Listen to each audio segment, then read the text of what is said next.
Okay, we are here with our next archer, Kieran Carr from ArcheryGB. He works with the GB Paralympic team. He also works for Clickers Archery as well. He recently did some webinars on recurve and compound bows for ArcheryGB as well, for the coaches and archers around the UK. So Kieran, thank you for taking the time out and joining me.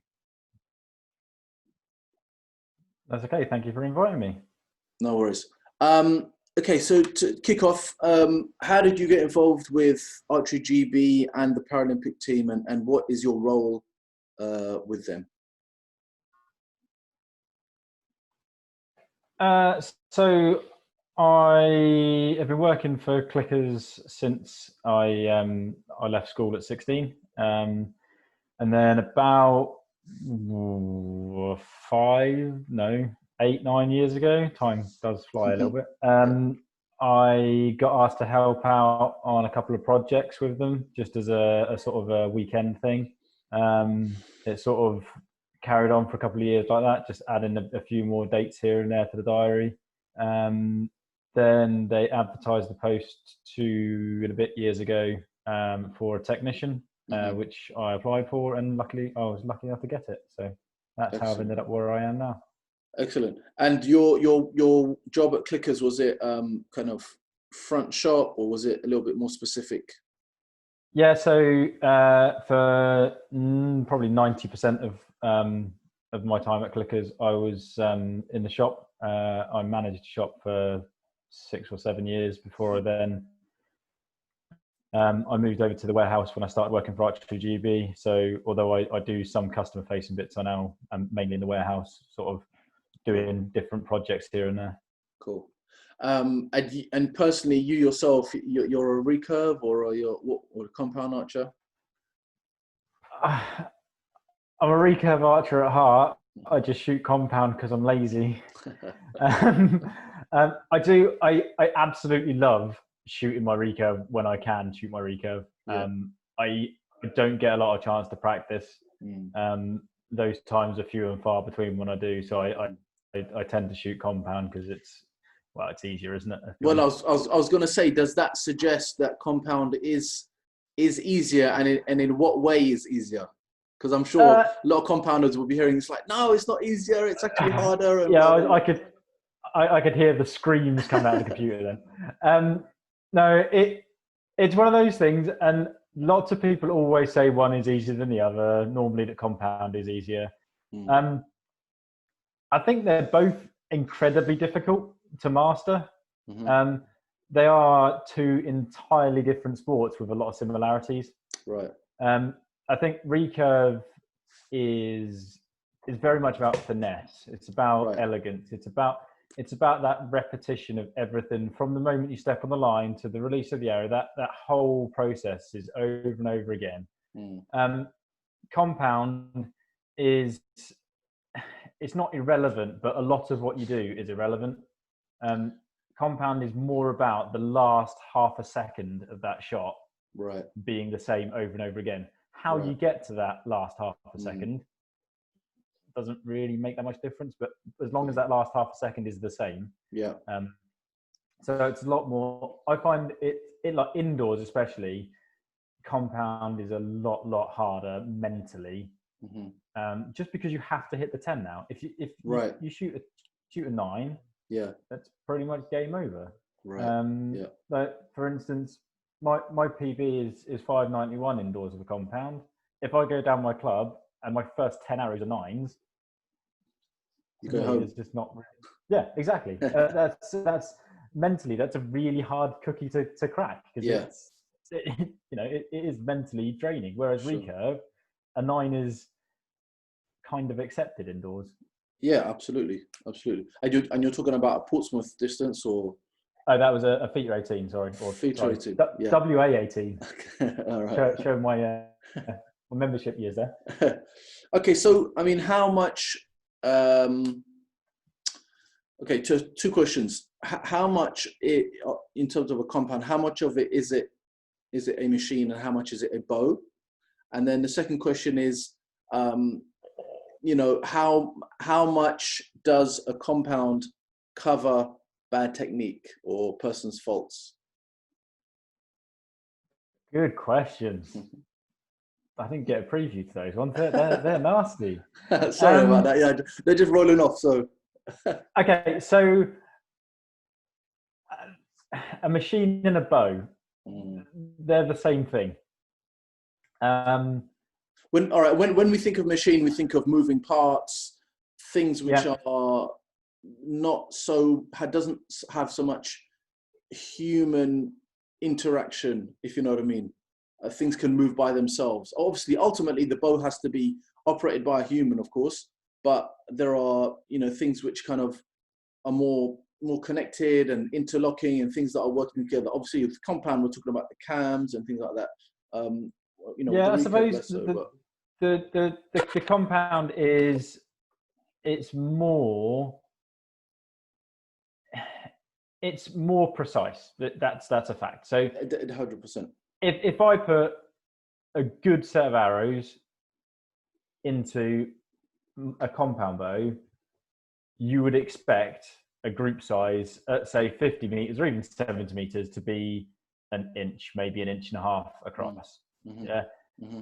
If I put a recurve into the same shooting machine, I would expect the group size at the same distance to be 4 inches, 5 inches across. Right.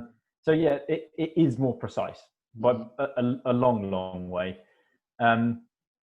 Just because you've got more of those moving parts, you can make the string more efficient. You can make everything work a lot better together. Yeah. Which then leads to the problem being with compound, every time your arrow doesn't go where you're pointing it, it's your fault. If you look at it from a completely opposite end of the spectrum, as a longbow, if I get 12 random wooden arrows and a longbow, and even if I've tried my hardest to match those wooden arrows as close as I can, they're not going to be the same because they're wood. No, of course, yeah.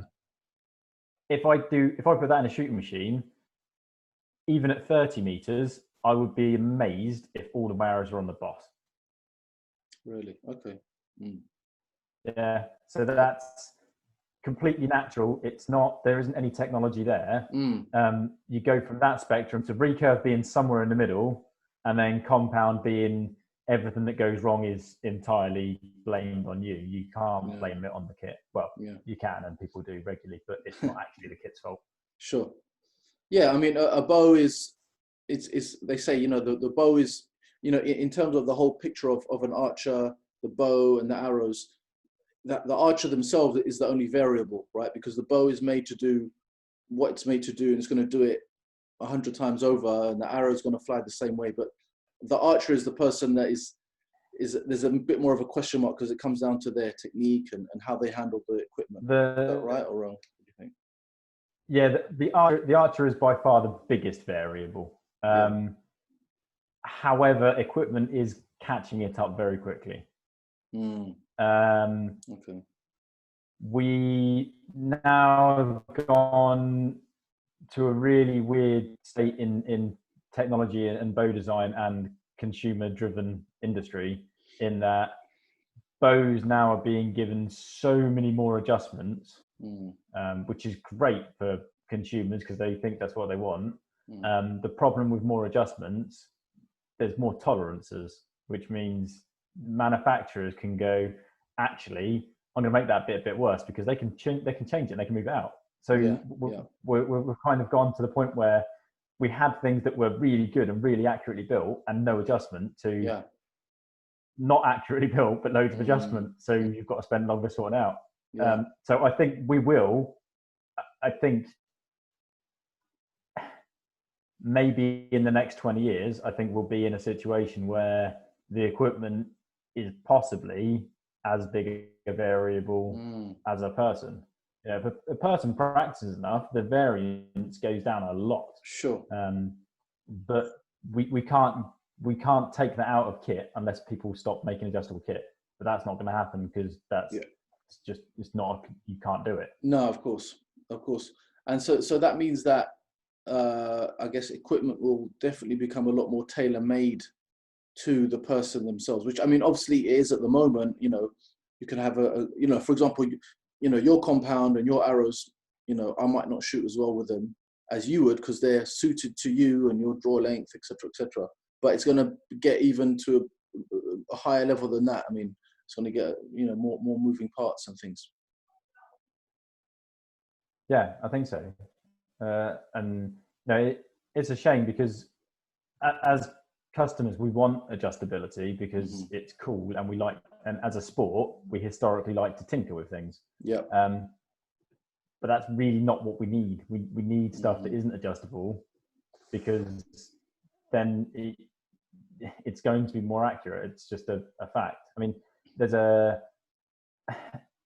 way I like to sort of sum it up is, if you think of a recurve or a compound, they're designed to be shot at a draw length. So they don't sit there with the CAD design and go, oh, here's a nice riser. Let's see what it shoots like at a 25-inch draw length. Oh, let's see what it looks like at a 27-inch draw length. Oh, let's see what they look at 28 or 29 inches, which is the global average, and that's what you get. So unless you're that global average, it wasn't designed for you. Right. Okay. There was a couple of companies a few years ago that did custom built stuff, did custom design and custom sized risers and compounds and things, but it's just so phenomenally expensive that it's just not worth it. No, sadly. Yeah. Unless you know one with a few million that wants to invest, then I'm up for it. Yeah, few and far between, unfortunately. So tell us a little bit about your experience working with the Paralympic team.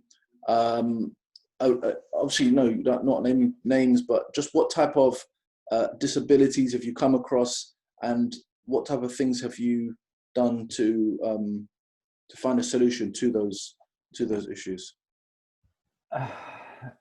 So, I mean, disabilities, I won't say I've come across everything, but I've come across a lot. Some of the really fun ones to get to shoot are like people with no arms. Wow. Getting them to do archery is, it shouldn't be possible. No. And people are going to be watching this going, well, it isn't possible. Just Google Matt Stutzman. He's the probably most famous armless archer in the world. Yeah, I was going to say there's Matt from the States, which he's just awesome. He's an amazing guy. Yes, yeah, he's very, very good. Yeah. But it's for those that maybe don't is traditionally if you. Sorry to interrupt. I was going to say, just for those that don't know, he basically holds the bow with his feet and he pulls the string in his teeth, which is a very simplified version of how he shoots, right? No, he's actually got a release aid mounted here, so he sort of puts it onto the string, onto his shoulder. Yeah, and then that's right. Sorry, pulls back. Yeah. Eric Bennett is an American recurve archer that shoots with his teeth. Okay. Shooting with your teeth is a really good, quick way of getting into archery if you've only got one arm. It's not the easiest thing to do. I don't know if you've ever tried shooting. Never tried it. No. It really hurts because your teeth are not designed to be pulled like that. It's agony. I can imagine. Much respect to Eric, who shoots. I want to say he shoots like 30 odd pounds off his teeth. Oh and my it's like gosh! 18 makes my teeth cringe. Yeah. So that's always exciting. So I do a lot of work with a couple of other sort of para specialists from different countries. One of them is Vincent Hibus from France, who's the French para head coach. Okay. He has a theory that he can get anybody with any disability doing archery within 15 minutes with the contents of his kit bag. Serious, that's amazing. And that's so we wrote some courses along with Hilda Gibson and Andy Rikonenko from this country, which we're delivering in Africa. Okay, awesome. To teach their coaches how to coach para archers. Great. With main aim to try and get more para athletes at Paris and at Tokyo, LA, sorry. Yeah, yeah. From Africa. So we turn up with this kit bag, and it's like, there you go, guys. This, you've got to do this. And Right. by the end of the week's course, they are all capable of putting something together. It's not something that's going to go and win an Olympic medal. Sure. But it's so cool. And watching the way Vincent's mind works, because we do try and trip him up, and you sort of go, oh yeah, and so I haven't got this arm, and I haven't got this hand. How you going to shoot? And he'll find a way for you to shoot. And it's a real pleasure to watch and to work with people like that, because it's nice. But you also hear the horror stories of people going to clubs, you know, they're in a wheelchair and told they can't do a beginner's course because they haven't got something suitable. And it's like, it's a shame. Really, that shouldn't happen anymore. Absolutely. It's not difficult. It really isn't. Like, I find it's actually probably easier teaching people that have a disability, because especially if they're not expecting to be good at it. It's something that if it's especially like young kids that are in chairs or have only got one arm, or that have kind of been not told they can't do things, but sort of pushed away from sports like archery. That's just not. And when they get to try it, and the look on their faces when they actually can and quickly, it doesn't matter where their arrow goes if it's hit the target. So it is really cool. Yeah. So I mean, sometimes people with disabilities, is it easier because they have, in a funny way, that they are limited with you know, one arm or less arm, so you have less to work with, so you have a much more narrow field within which to work, and you can try and figure out a solution for that small you know, area that they can work in. Yeah, so that's the way we teach to approach it. So you know, you find the disability. What part of archery does that affect? You know, if it's releasing the string, find another way to release the string. You don't need to worry about anything else, because that can come later. If their one thing is they can't let go of the string, find a better way to release the string. And then just cross those lists. I mean, I joke with my friends that I'm basically a glorified problem solver. I don't have any real technical background. I just get given an athlete and go, find a better way for this to happen. And it is, what I do is I will write on my whiteboard what the problem is, find the quickest solution to that problem. And then we then look at that, and then we work out how we can make that solution more accurate. Can we? Yes or no? And then we just go down from there and just make little tiny changes over and over again until we've got something that is brilliant and well workable. Yeah. Is a compound easier to use for disabled archers or a recurve? I say that because compounds are just generally smaller, and I guess they're more, how can I say, more efficient, I guess. Yeah, it depends on disability.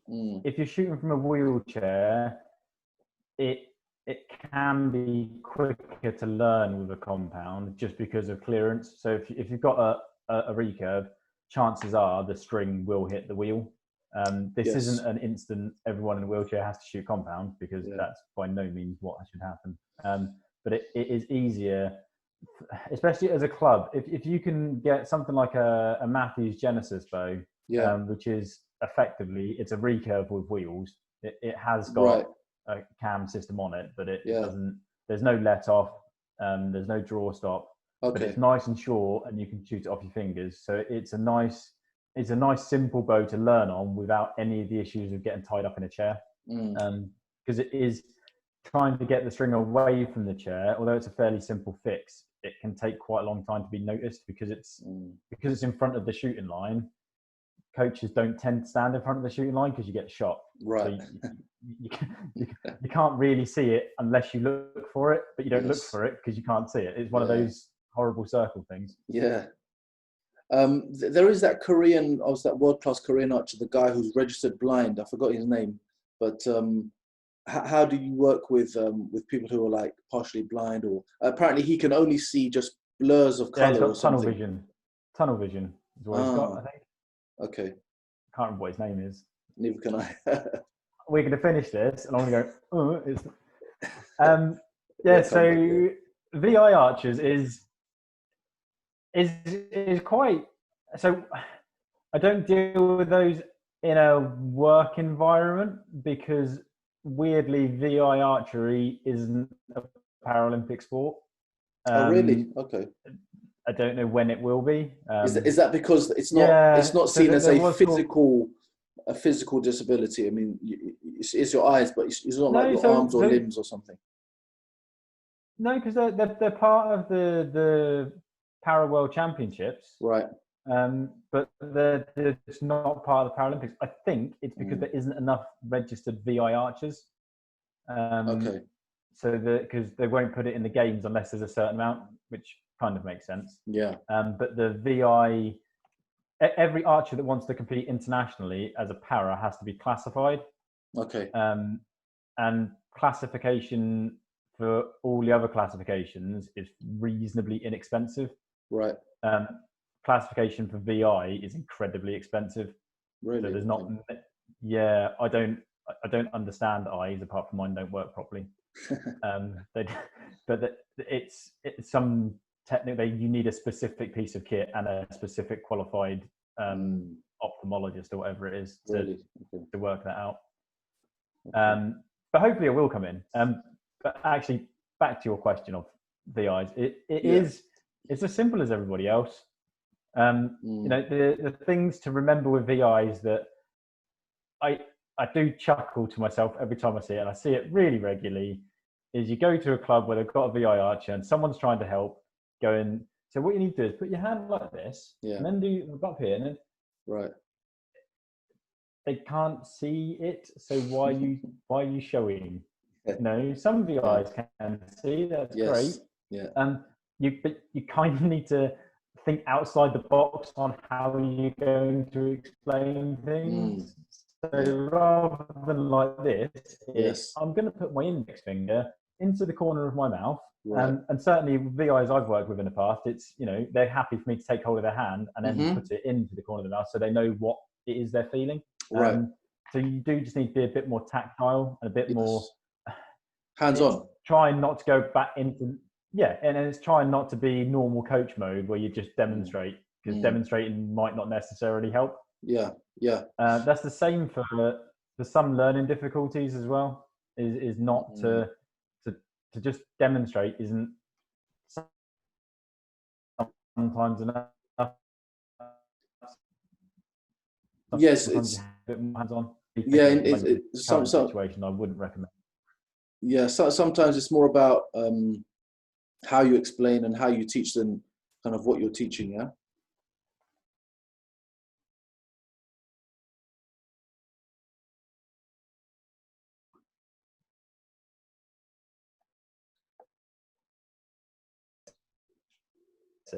And I think that's the difference between being a mediocre coach, a good coach, or a great coach is that ability to twist what you're saying. So you're not changing the emphasis on anything. You're still getting the same message across. It's getting it across in a way that they understand or that they can work it out. And that can be a real challenge. And some people just naturally can't do it. I'm not particularly good at it. I just waffle. Right. But there are some people out there. I know when we were talking yesterday, Andrea Gales, one of the para coaches I work with, she's very, very good at just changing one word in the sentence, and then suddenly it's click, and her athlete gets it. And one simple word just changed, hours of work rather than just repeating the same thing. Yeah. Moving on to, well, actually, just going back to the Korean archer. You know, in your view, and I guess it's I don't know, not necessarily a controversial topic, but why do you think that the Korean team, not just this team, but you know, throughout the last 10, 15 years, Korea continues to be such a dominant team on the archery horizon, and they're always on the podium at whatever, whether it be Olympics or World Archery events. Why do you think they're so kind of consistent and dominant? because they take it seriously. All right. Because they're the only country that takes it seriously. It sounds really harsh, but you know, they shoot 250, 300 arrows a day. Yeah. You know, and that's not 300 arrows like, oh, I'm going to go down the club and just shoot 300 arrows. Blah, blah, blah, blah. That's 300 meaningful arrows. They will be thinking of something. They're working on. They have a goal for that training session, and they will shoot those 300 arrows. And they will have something to work on. They'll have their goals, and at the end of that 300 arrows, they'll go, actually, no, I don't think I did this. Oh, yes, actually, I do think that. And they will work with their coach, and they will become better. Yeah. You know, I don't think that any other country, maybe the US and the Netherlands now. The Netherlands definitely, you know, have to be included in that. They are storming the world up and up and up, and the Americans are catching up. It's because they've all realised that actually, there is no hidden secret to archery. There isn't any hidden technology. I wish there was hidden technology, because I'd be in the right department. But there really is. It's do you shoot enough meaningful arrows? I know a chap local to me that he used to shoot before work every morning a 1440. Really? So he'd get out of bed at like 3 a.m, go down his club, shoot 1440. Oh my God. But he wasn't even remotely, he was probably mid to high county level. Really? Oh. You think you're shooting that many arrows, you should be brilliant. But there wasn't any meaning for it, because he would just go out and shoot 12 dozen arrows. That's not training. That's having fun. Yeah. So it's line. Yeah. There's quantity and quality, right? So it's you might only shoot maybe 100 arrows, but if they're good, 100 quality arrows that are meaningful, it's better than shooting, 200, 300 arrows that are just for the fun of it. Yeah, and the more often you shoot 100 arrows at 95% or above of quality rating, the more times you do that, the more times you'll be able to shoot 150 arrows at 95% or above. Yeah, I'm not saying to everyone, go out and start shooting 300 arrows straight every day. Yeah. It's not going to help. But it's start off slowly, and when you know at the end of a training session that you've shot 100 arrows brilliantly, and there's nothing that you can fault, and you really need to nitpick, then you've got to move on, do a bit more, and then do a bit more, and that's why the Koreans are good. There isn't. I don't think there is any big secret. It's just they practice more than the rest of the world. Do you think also there's an element of I guess, creating quite broad strokes here, but, the Eastern approach is a little bit more serious. Traditionally they have the master student type of thing, or apprentice. They would listen to their coaches more. Is there a different coaching culture in the Far East than we have in the West? I think there's a different different coaching culture in different sports in this country, especially. Like my daughter's a gymnast, and reasonably good. I don't think I've ever seen any of her squad argue with the coach or even question what the coach says. The coach says it, they do it, because that's kind of how those nations work. It's the coach. Don't get me wrong. You should never not question your coach if you don't understand something. Question them. Absolutely. You need to understand it. Yeah. But there is that attitude towards actually the coach does know what they're doing. There's that trust element, I think, that I think we are missing in this country. I think we are missing the actual I don't think trust is the right word, but do you know what I mean? Do you think? All right, let me be blunt and put it out there, and you tell me if I'm right or wrong or whatever you think. But do you think it's an ego issue? What do I mean by that? In the Far East, it's very much, the coach will say something, the archers will go away, they'll do it. They might want to question it, but they will trust the coach. The coach knows what they're doing. I've got to do this 1,000 times, and I'll just do it. kind of like robotic. In the West, again, you know, the way we're brought up is good to question, but it's very much like, well, I don't want to do it like that. And I've been doing it like this for 10 years. And, you know, I think this is better. Whereas the coach will be like, well, okay, if you don't listen to me, then it's up to you. Yeah, I think that's fair. And I think Okay. if I had a pound for every time I heard, but I've done it like this for years, Right. I'd be very, very rich. Yeah. It is an ego thing. It is I think the problem that we have, and this isn't this is a staggering generalization, and I'll go for it. Sure. But as a sport, I think we are quite capable of being better. The problem is we're all happy where we are, right. And we want the quick fix. Mm-hmm. So, for instance, I'm gonna employ you as my coach. So I'm gonna come and see you for a 2-hour session. Mm-hmm. At the end of that 2-hour session, I want to be better than I was when I got there. But that's not how coaching works. Right. Like, no. I know that. You know that. Yeah, absolutely. A lot of coaches know that. But people want a quick fix. And, you know, to be a good archer takes years. To be a great archer takes even longer. A lifetime, maybe, Yeah, it's dedication. And it's I go back to the meaningful practice. Yes. Meaningful practice with a coach. That's what everybody needs. That's the combination. And if people don't get that quick fix, then it's like, oh, the coach is not good enough. He's not worried. You know, I'm not gelling with the coach. I want to find someone else. And you just keep, going around that circle. And then 2-3 years later, you're still not much further than where you were before. No. The person I use to coach me, I'm not going to give him a name shot because he'll get inundated with calls. But I'll see you on Saturday, Sean.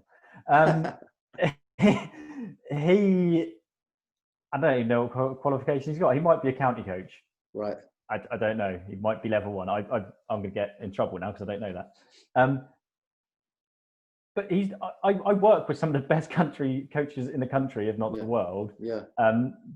But I have a trust with Sean that I know he knows me. Mm-hmm. He knows what level I want to be at. I don't want to be world class because that ain't ever going to happen. Mm-hmm. And I have the trust that whatever he says is right for me. Yeah. And I haven't changed that in 10 years. Right. So why would I? Yeah. I think you're right. People are too quick to go, oh, I didn't improve. I'll go and see someone else next week. That's not how we improve. You improve slowly. Yes. So I always recommend, like, when people try a new kit, is to give it like at least like 6 or 7 rounds, if not longer. Right. So if you're trying a new riser or something, or a new sight, and you're not sure, you need to shoot it for at least 6 tournaments before you can justify whether it's better or worse. Too many people do that thing where they shoot it once in the shop and go, oh, I don't like that. It's horrible. And it's like, how do you know? You shot it at, let's be honest, 5 meters. Yeah. And I don't understand how you decided you don't like it or you do like it. Yeah. And that's coming from someone that works in the shop. Yeah, and it's the same with coaching. You know, it's find that person you trust. And yes, there is a point where if you have your eyes on the top spot and you want to be the best in the world, there will be a point where your coach can't get you any further. But at that point, your coach and you should have a conversation with each other and go,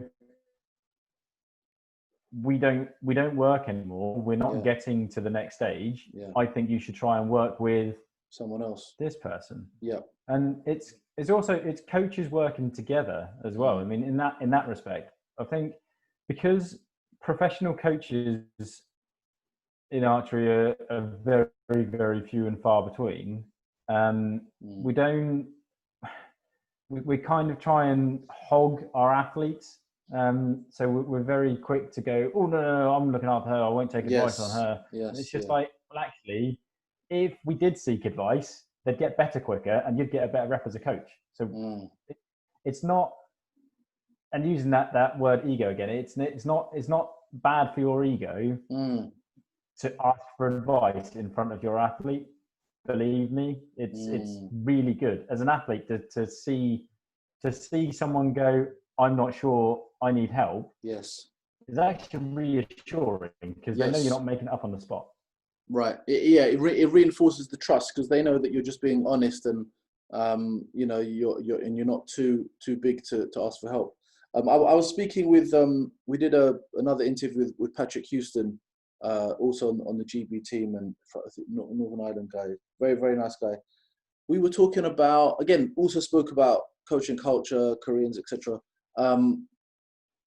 One of the other issues that he feels why Koreans are so strong is that they start them early, so they've got archery in like primary schools and definitely all the way throughout secondary schools.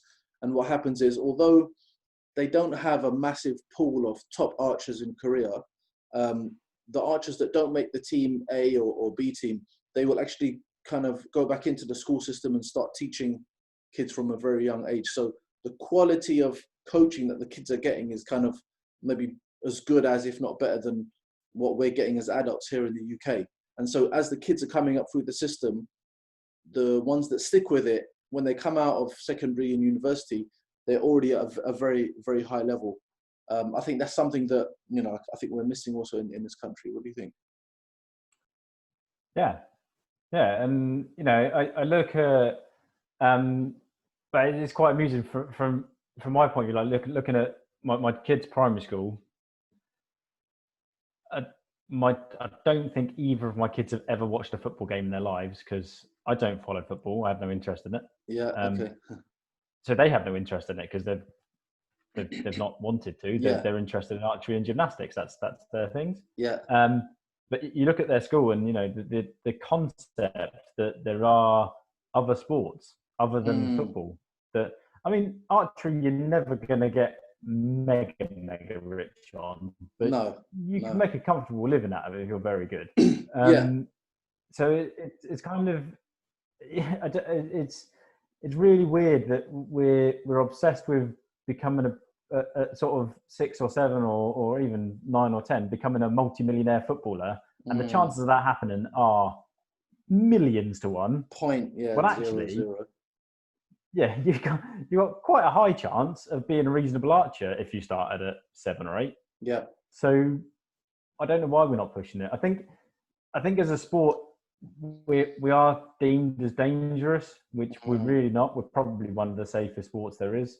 Absolutely, yeah. It's got one of the safest, the best safety records of any sport. I mean, you look at injuries in, say, football.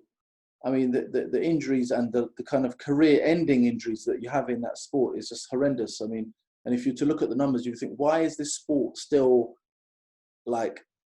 still going on? Why is it still allowed to happen? Knees and ankles and shins and things are broken and all this stuff. And, people have a couple of injuries when they're young, and I mean, their career is over before it's even begun.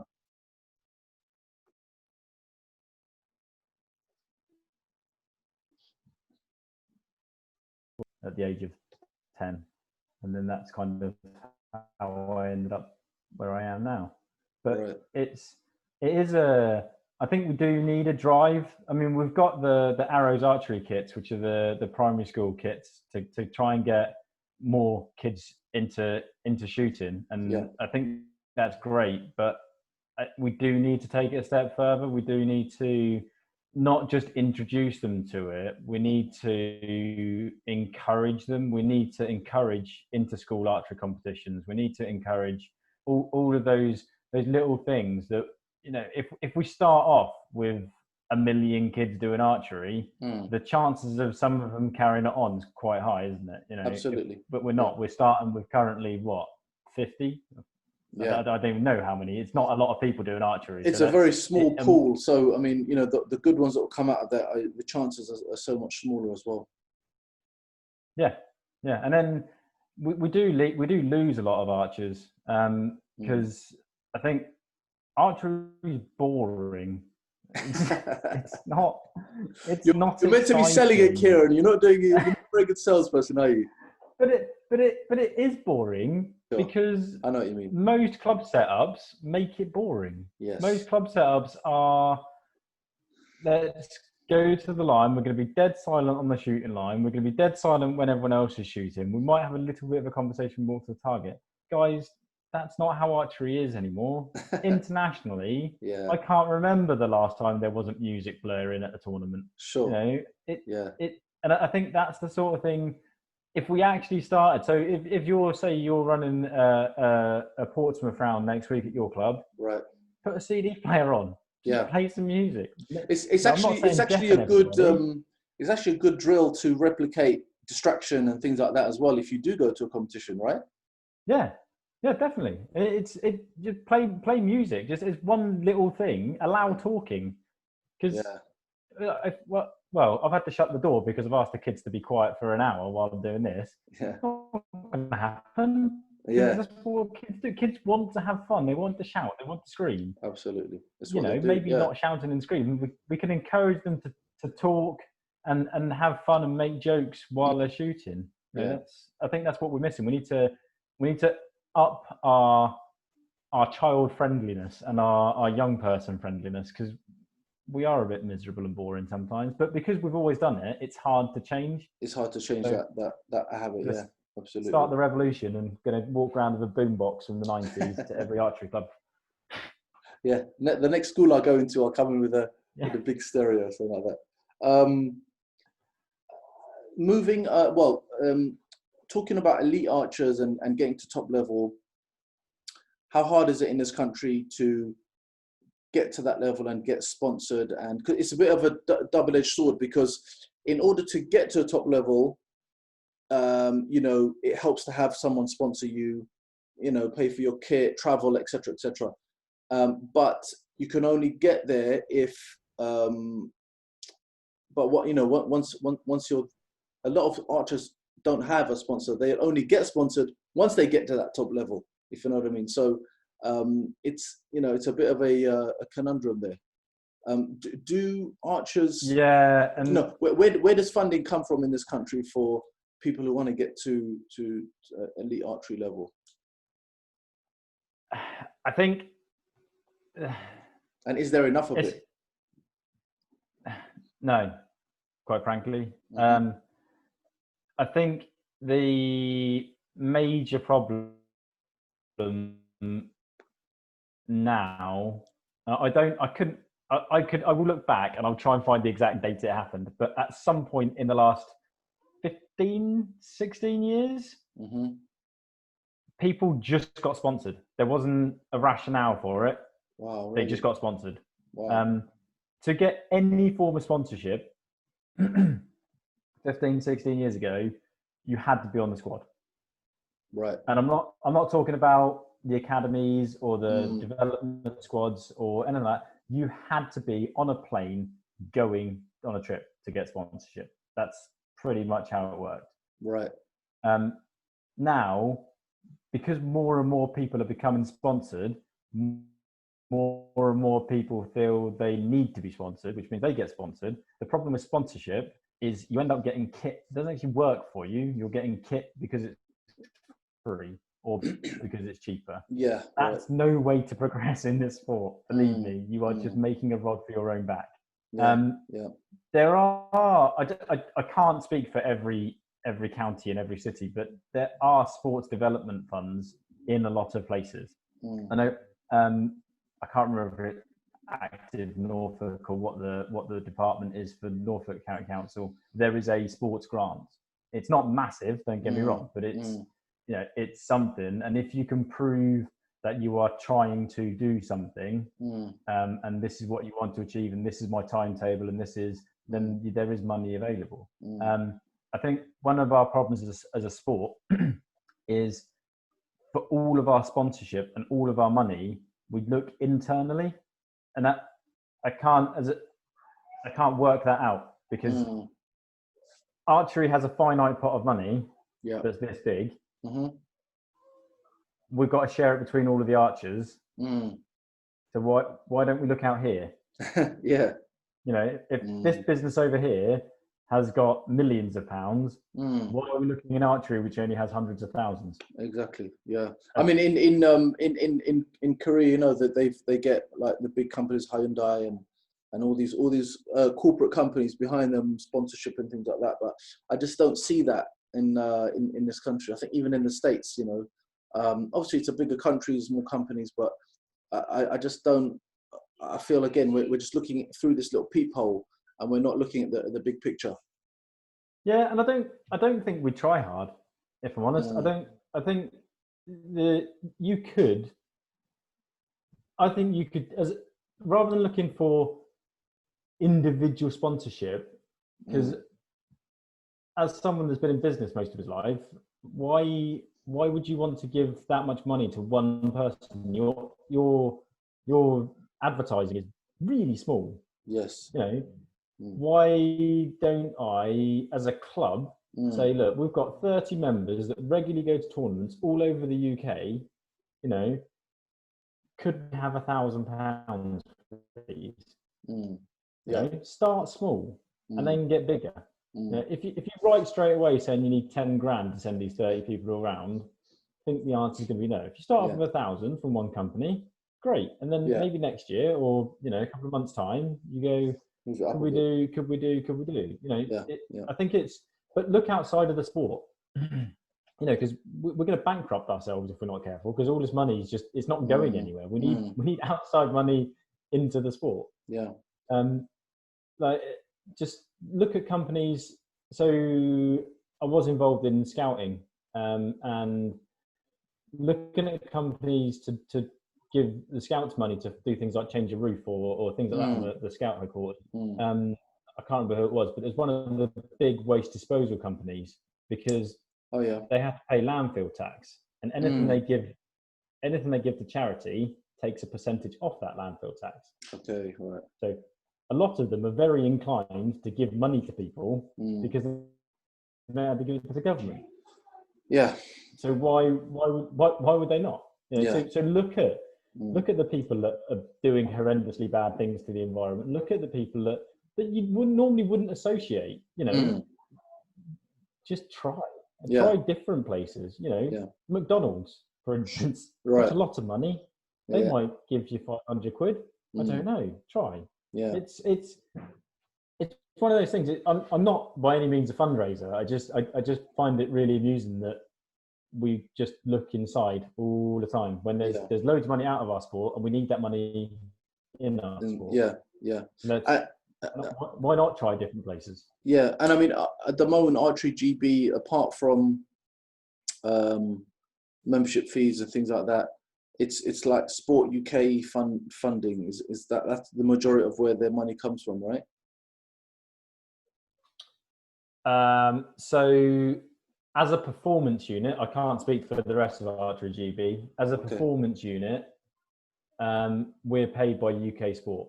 So although UK Sport, yes, so we're funded over the 4-year cycle for the Olympic Games or Paralympic Games.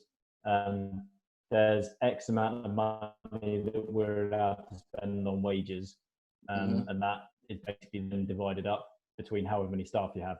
So we've obviously now applied for the Paris cycle, and I don't know because I'm not privy to this information, but assumably they've gone and said, right, so this is what this person's salary is, so we need to ask for X amount for these 4 people, these 5 people for the next 4 years, and then UK Sport go, okay, or no, you're not having that much, you can have less.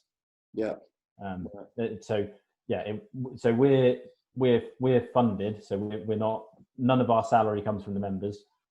None of our budgets come from the members. It's all from UK Sport, which is National Lottery and the government's money. Okay, fine. So obviously UK Sport will also be funding X number of other sport projects around the country as well. Yes, there are a few sports that aren't funded. Well, there's a lot of sports that aren't funded by UK Sport. So some sports that are like really big sports obviously don't get UK Sport funding, or they will, but it'll be a really small amount. Yeah. and then other sports will get more dependent on what they are doing and what their membership's like and stuff like that. Yeah. Okay. All right. I'm going to move on to a more technical question here. So I'm somewhat way through doing my county coaching course, my level 3. I admit I'm not a compound specialist. I didn't know too much about it before. I just knew that compound has these cams, but when I got into it, there's not just one type of compound. There's a number of different variations. Can you just clarify for a layman Dumbo like me, what type of compound bows there are? So like binary and dual cam and twin cam. Oh Lord, not as many as the companies advertise, because most of them are the same. Okay. Okay, so the simple ones are single cam, often referred to as solo cam, because it was created by Matt McPherson, who owns Matthews, and that was their name for it. So that's one cam at the bottom and an idler wheel at the top. So the idler wheel at the top doesn't really do anything; it just spins round. The cam is the only thing doing any work is at the bottom. Okay. You then get a true twin cam bow, and a true twin cam bow has a cam at the top and an exact replica of that cam, or exact mirror image of that cam on the bottom. Yeah.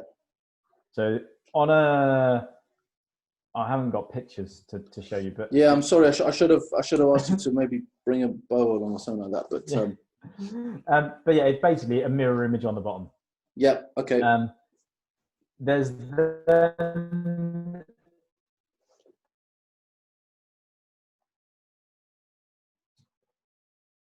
but they're not exactly the same. They're slightly different, and effectively, one of them is acting. One of them is a slave to the other. Okay. So one of them's more in charge, and the other one follows that one. One of